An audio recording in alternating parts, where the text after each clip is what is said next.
માર્ગદર્શન કર્યું હતું। સુરતમાં ઈ-કેવાયસીના નામે સુરત શહેરના સિનિયર સિટીઝન, વિદ્યાર્થી, નોકરિયાત તેમજ શ્રમિકોને તંત્ર દ્વારા હેરાન પરેશાન કરવામાં આવી રહ્યા હોય, જેને લઈ સુરત શહેર જિલ્લા કોંગ્રેસ સમિતિ દ્વારા તેનો વિરોધ કરાઈ રહ્યો છે। સુરત શહેરમાં ગરીબ શ્રમિક પરિવારોને હાલમાં સરકાર દ્વારા ચાલતી રાશન કાર્ડ કેવાયસીની ગોકળગાય ગતિએ ચાલતી કામગીરીના કારણે ઘણી મુશ્કેલી વેઠવી પડી રહી છે। રાશન કાર્ડ કેવાયસીની મંદ કામગીરીના લીધે વિદ્યાર્થીઓના શિક્ષણ તેમજ શ્રમિકોના રોજગારને ગંભીર અસર થઈ રહી છે। ઈ-કેવાયસીની કામગીરીથી સામાન્ય પ્રજાને પડતી મુશ્કેલીઓ સામે ધૃતરાષ્ટ્ર બનેલ સરકારી તંત્રની આંખ ખોલવા સુરત શહેર કોંગ્રેસ સમિતિ દ્વારા પુરવઠા વિભાગની તમામ ઝોન કચેરી, જેમાં નાનપુરા ચોક, મજુરા, રાંદેર, ઉધના, લીંબાયત, અમરોલી, વરાછા, પૂણા, ફૂલપાડા ખાતે પ્રતિક ધરણા કાર્યક્રમ યોજાયો હતો, જેમાં કોંગ્રેસીઓ સાથે મોટી સંખ્યામાં સ્થાનિકો પણ જોડાયા હતા।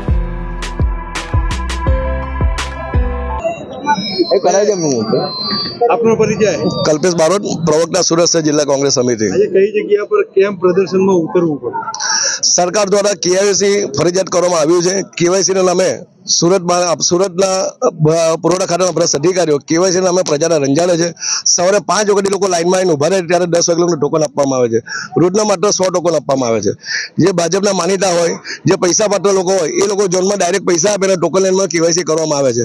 સ્કૂલના વિદ્યાર્થીઓ ટોકન કેવાયસી માટે આવે છે, આખો દિવસ અમને સ્કૂલમાં રજા પડે છે। નોકરિયાત વર્ગ હોય, શ્રમિક વર્ગના લોકો હોય, સિનિયર સિટીઝનના લોકો, આપ જોઈ શકો સવારથી સિનિયર સિટીઝન, સ્કૂલના વિદ્યાર્થીઓ ભાઈ લાઈનમાં ઉભા છે, એ લોકોને ટોકન મળ્યું નથી। જે પૈસા આપે એ લોકો ટોકન આપવામાં આવે છે। વાત કરીએ તો પારદર્શક વહીવટની ને સરકાર એમ ડિજિટલ યુગમાં વાત કરે છે, આના કઈ રીતે મૂલવો છે તમે આ લાઈનને? માત્ર પારદર્શકની વાતો હોય છે। અરજદારોને ધક્કા ખવડાવવાના, અરજદાર 1 ટકા 2 ટકા ખાય એટલે સામેથી જ કે અમે પૈસા આપે, તમારું કામ ઝડપી કરો। સુરતની તમામ ઝોન કચેરીની અંદર ભારતીય જનતા પાર્ટીના કાર્યકરોને બેસાડવામાં આવ્યા છે। એ લોકો ડાયરેક્ટ આ લોકોના ટોકન આપે છે, પૈસા લે છે અને ફોર્મ સ્વીકારે છે। સામાન્ય જનતાનો શું વાંક? અને આજરોજ સુરત શહેર જિલ્લા કોંગ્રેસ સમિતિ દ્વારા સુરતની તમામ પુરવઠા કચેરી બહાર 11 થી 12 ધરણાનો કાર્યક્રમ આપવામાં આવ્યો છે।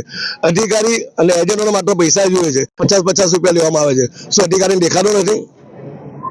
હવે આગળનો કયા પ્રકારનો વિરોધ હશે અને લોકોને ન્યાય મેળવવા માટે આજે સુરતની 10 પુરવઠા ઝોન કચેરી પર સુરત શહેર કોંગ્રેસના આગેવાન ધનસુખભાઈની આગેવાનીમાં તમામ ઝોન પર ધરણાનો કાર્યક્રમ છે 11 થી 12।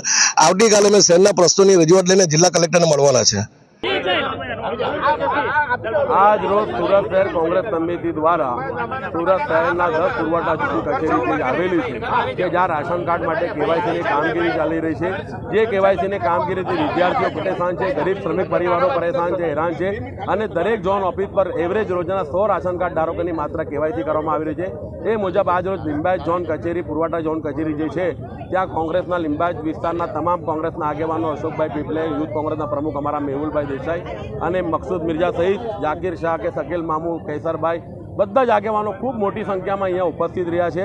અમારી એક જ રજૂઆત છે તંત્રને કે તમે પણ આ પુરવઠા ઝોન ઓફિસ જોઈ શકો છો કે જે પહેલા માળે છે એને જવા માટે 1.5 ફૂટનો માત્ર પહોળાઈ ધરાવતો દાદર છે। એ જ દાદર પર મહિલા અને પુરુષ બંને લાઇનમાં છે। જ્યારે કોઈ પુરુષ ઉપરથી ઉતરે છે તો સ્વાભાવિક છે કે મહિલાને ટચ થાય છે। એવી રીતે આ દાદર છે કે જે મહિલાઓને બિલકુલ સુરક્ષિત દેખાતી નથી। મહિલાઓ અપમાનજનક સ્થિતિમાં અહીંયા ઊભી છે। આ ભારતીય જનતા પાર્ટીનું રાજ છે। દુઃખદ એ બાબતનું છે કે આ 84 વિધાનસભા ક્ષેત્રના ધારાસભ્ય સંદીપ દેસાઈ અને લીંબાયત વિધાનસભાના ધારાસભ્ય સંગીતાબેન પાટીલ જેઓ મહિલા છે પરંતુ મહિલાઓનો દુઃખ સમજી શકતા નથી। એમને ખરેખર આ પુરવઠા ઝોન ઓફિસની સ્થળ વિઝિટ કરવી જોઈએ અને જે દયનીય પરિસ્થિતિ છે ઓફિસને જોઈને અમે કલેક્ટર શ્રી સૌરભ પારગીજી અને આરએસી વિજય રબારી સાહેબને જે રજૂઆત કરી કે તમે કલેક્ટર તરીકે અહીંયા એકવાર વિઝિટ કરો, તાત્કાલિક અસરથી આ ઓફિસને વૈકલ્પિક ઓફિસ તરીકે સુરત મહાનગરપાલિકાનો જ્યાં કમ્યુનિટી હોલ હોય એવી જગ્યા કેવાયસીનો કાર્યક્રમ ચાલુ રાખો। એવી રીતે વહીવટી પ્રક્રિયા કરો કે મહિલાઓને કે પુરુષોને કોઈ તકલીફ ના પડે, વિદ્યાર્થીને તકલીફ ના પડે ને કેવાયસીની કામગીરીમાં રોજના 100 જો રાશન કાર્ડ થાય તો 5 વર્ષ સુધી પણ આ કેવાયસીની કામગીરી પૂર્ણ નહીં થતી અને લોકો સાથે અન્યાય થશે। એટલે કેવાયસીની કામગીરી ઝડપી થાય, ઝડપી બને। લોકો સાથે જે ભ્રષ્ટાચાર થઈ રહ્યું છે, જે ટાઉટો દ્વારા, વચેટિયાઓ દ્વારા જે પૈસા ઉઘરાવવામાં આવે છે, તાત્કાલિક અસરથી બંધ થાય એ બધી રજૂઆત સાથે આજે લોકોના હિત માટે સુરત શહેર કોંગ્રેસના સૌ આગેવાનો અહીંયા પ્રતિક ધરણા પર બેઠા છે।